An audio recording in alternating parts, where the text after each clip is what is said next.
Hello again, and thank you for joining this Creative Leadership Group Executive Conversations podcast, created to offer a glimpse into the mind and surrounding world of a senior executive, to create paths for you to engage effectively and productively with individuals who make the most senior and strategic decisions in their company or organization.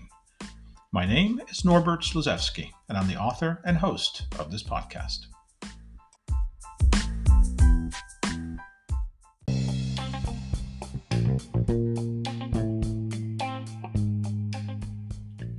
In the preceding two segments, we covered the topic of executive empathy, which is how to understand and, by so doing, enter the mind of the executive to anticipate their response to your attempts to engage with them. This includes understanding the topics and conversation styles which align with the way they process information, but also the things which immediately derail you from any further ability to develop a meaningful relationship with the executive. There are some real goodies in those two sessions, and I would strongly encourage you to review both before jumping into this topic. As a reminder, you will find all episodes of this podcast on YouTube using the channel name & Creative Leadership Group.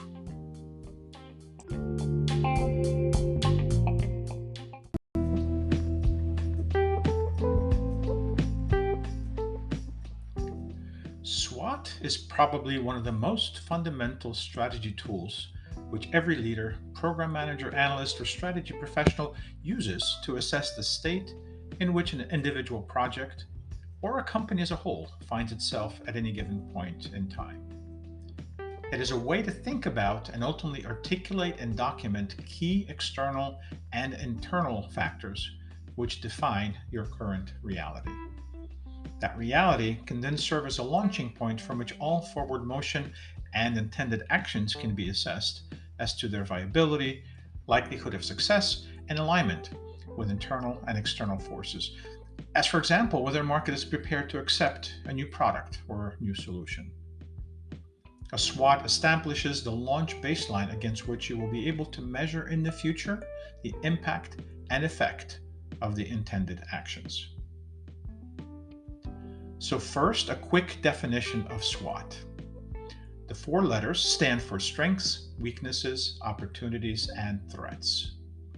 Graphically, each of these is typically represented as one of four quadrants within a box or square, and then attached to each are the attributes identified in that state. For example, employee loyalty might fall into the strengths quadrant, whereas aging technology might be considered weakness, and in the market it might be a threat.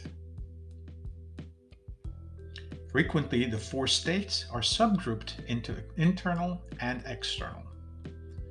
Strengths and weaknesses being internal in that they represent conditions caused by or affected by factors within the realm of the company, whereas opportunities and threats are considered external as they are driven or caused by factors and activities outside of the company's domain. In the end, this representation serves as a powerful one-page summary of the situational reality we mentioned earlier. The clarity which a SWOT analysis provides, as well as its succinct one-page nature, makes it the ideal tool for teams to literally be on the same page when discussions are being made relative to developing or adopting a strategy.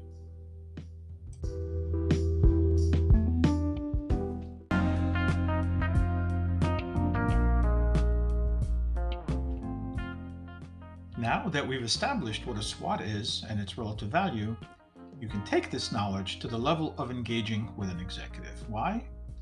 Because as you'll soon find out, it matters a lot the situation and position the executive and their company or organization are in when you engage them.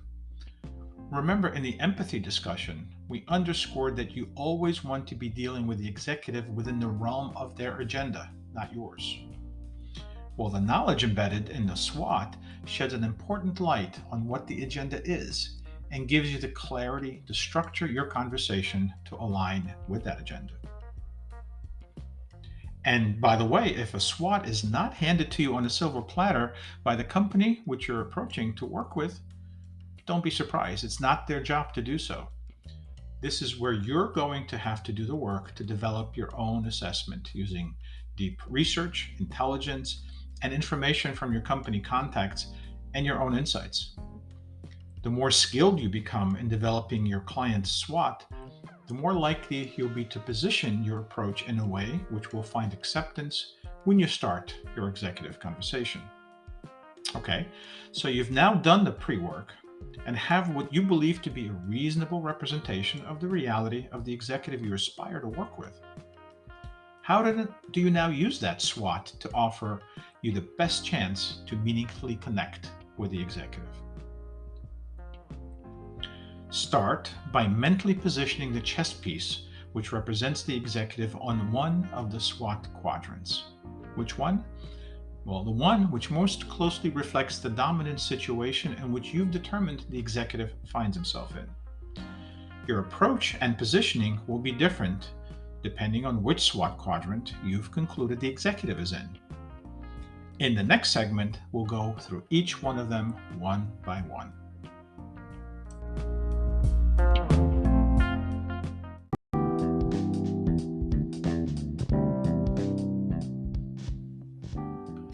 You've positioned the executive chess piece on the strengths quadrant. The executive's company is out there dominating the market, making all the right moves, and everything they touch turns to gold. They're riding a wave of repeated successes, and the executive is proud and perhaps even a bit cocky about how their team has executed. In that scenario, the executive is going to be dominating in the conversation. They're doing something right. So they're not likely to simply accept your proposal or your agenda, they will impose theirs. And you're going to have to play in their space. They're going to be skittish in terms of disrupting what is already working. If they are in that leadership place, there's a reason why and how they got there, and they want to stay there. And you're not going to come in and disrupt that. In that situation, your approach should be to start with and accentuate your own strengths. Make sure that they understand that you're not a newbie in this field, that you're not planning to engage with them as a junior partner, but rather as an equal contributor to the executive's success. And while we don't expect you to accept all that we have to offer, what we are offering comes from a position of our own strength in the market in the areas in which we excel. In this example, I list 4 areas: fiscal, operational, technical, and brand as your strengths. Listed in this order for a specific reason I will explain in a moment.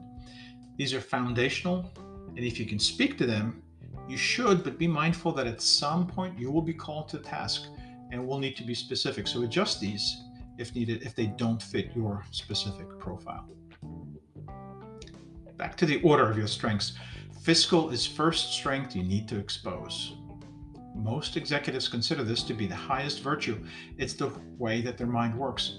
Strong financial, lower risk, simple equation. Followed by operational, because the ability to deliver trumps most any other capability other than financial. Then technology, if this is your strong suit. Executives have been trained to respect and appreciate the capability technology offers and the acceleration factor made possible when technology is prudently injected into the business model. And last but not least is your brand. Leaving this as last because while brand is important to cement all that you've previously articulated, if you start your discussion with brand, you're likely to get something like, oh, okay, that's nice logo. What else you got? And again, you're going to want to build on their agenda with incremental items. Don't start with yours. If yours is important, as it obviously would be, make sure it is very tightly in line with theirs. Crafted so it appears virtually the same as theirs or tightly parallel and non-disruptive. If you are going to propose changes, make sure they're incremental. You're not going to offer something that completely upheaves the way this executive has been successfully running the company. Offer minor tweaks at most. Again, they're very proud of what they've accomplished. Play to that. Do not try to go against the grain. So that's the first SWOT state, which the executive might find himself in. Let's move to the next one, weakness.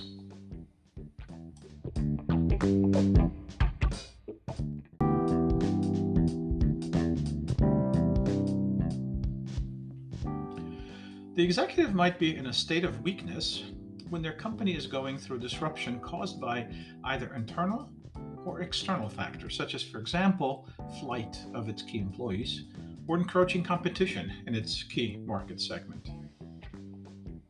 You can expect the executive of a company in the state to be defensive, but at the same time, with the proper messaging, may also be more responsive and receptive to solutions from external parties such as you and your company.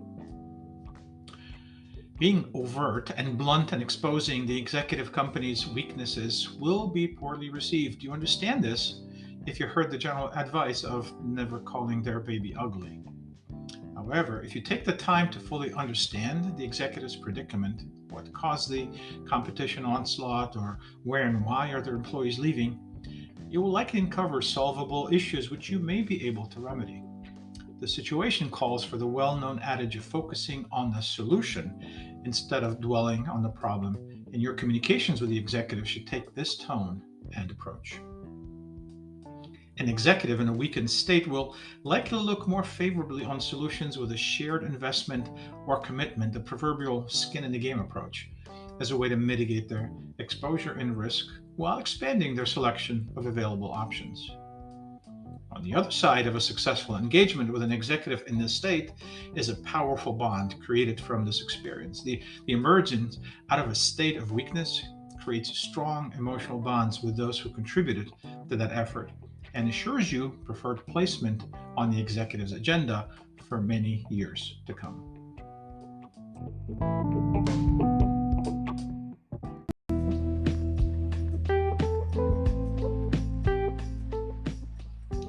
And then there are opportunities. At times, you may encounter a company which is in a state of abundant opportunities. This company is finding new markets opening to them. Perhaps some of their competitors have dropped out and they're now the only game in town, basically cornering the market. Or it could be that they've acquired another company which is accretive to their business and therefore can expand into the market in a massive way. In that scenario, you would expect the executive to be inquisitive. They will likely be asking you probing questions because they want to learn, and because in this new opportunity space, they may not have all the answers to everything. They may not have yet processed how they're going to take advantage of that opportunity. So they'll be curious. They'll be calling on you and other companies like you to provide them with insights. What should we do to take advantage of this scenario? Well, this is our opportunity to expose our creative capabilities and engage and exercise the art of the possible. Areas such as concept development, innovation, and brainstorming workshops, immersion, and exploration all are well-documented engagement models which hopefully your company is able to offer and lead for the executive. Because an executive in an opportunity state is inquisitive, these types of activities will lead you down paths almost difficult to imagine from the onset, but assuredly, they will expose opportunities which will enrich your relationship with the executive.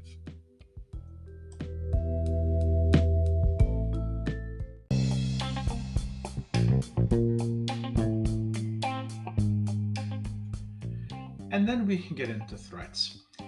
In the threat quadrant, there's actually two types of threats you will need to understand. The more obvious one is the business side threats, and then there's another one which we'll discuss in a moment. But if the company's business is threatened, meaning there's excessive competition, they're financially struggling, there's a FTC inquiry going on, or whatever they're trying to accomplish but can't seem to get there, this company's executive is going to feel pressure to act. They may also be more aggressive in terms of time frame to act, more so than in any of the other SWOT quadrants we've discussed. When in threat, the executive will feel pressured to act quickly. But at the same time, when threatened, the normal human reaction is to be skeptical and not trusting. Before we are permitted to engage with an executive in threat, we need to bridge the trust gap. We can do this through empathy, a concerted effort to understand the causes of the threat, the conditions which the executive is faced with in trying to mitigate the threat, the tools at their disposal, and those that they are missing, etc., etc. Pairing empathy with exposing the depth of our capabilities, the same ones and in the same order as we addressed in the strengths discussion, that is, fiscal, operational, technical, and brand, it'll pave a way for the executive to accept our outreached hand of support. Be mindful that threat mitigation is frequently addressed in two phases: tactical, the quick fix, followed by a strategic long term solution. Accordingly, strive first to resolve the immediate needs without much attention to the long term impact. Once on solid footing and having experienced your capabilities in the immediate remediation arena, the executive will be favorably disposed to considering your more strategic offer, which is the real prize. So that was the first type of threat. The other threat might actually be you. Now, how can you be a threat to the executive?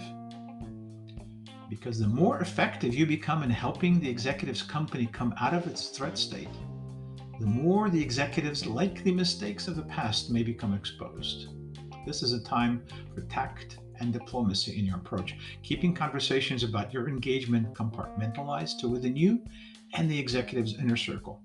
While this may limit your ability to market your successes more broadly, it will be respected by the executives as a sign of partnered success, and it will assure you ample opportunities to provide additional services in the future.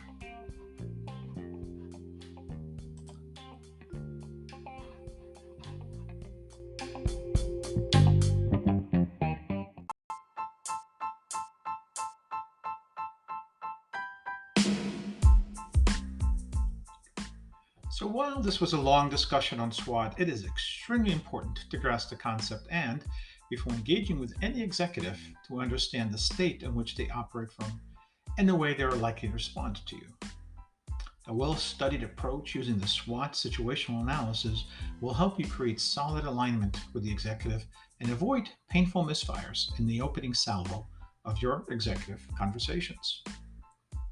And this concludes the session 3 of this podcast. I hope in it you found some new things to think about and some actionable insights which you can apply in your own executive conversations. In the next 2 sessions, we will delve into the concept and manifestation of executive personas. There are a few of them out there, and each offers a different set of opportunities for engagement. But first, you need to master these personas and understand what makes each one of them tick. We'll answer the question of who does the executive actually work for? The answer might surprise you. Thank you for listening. My name is Norbert Sluzewski, and it has been a pleasure to host this session of the Executive Conversations podcast, and I look forward to hosting you on our next session.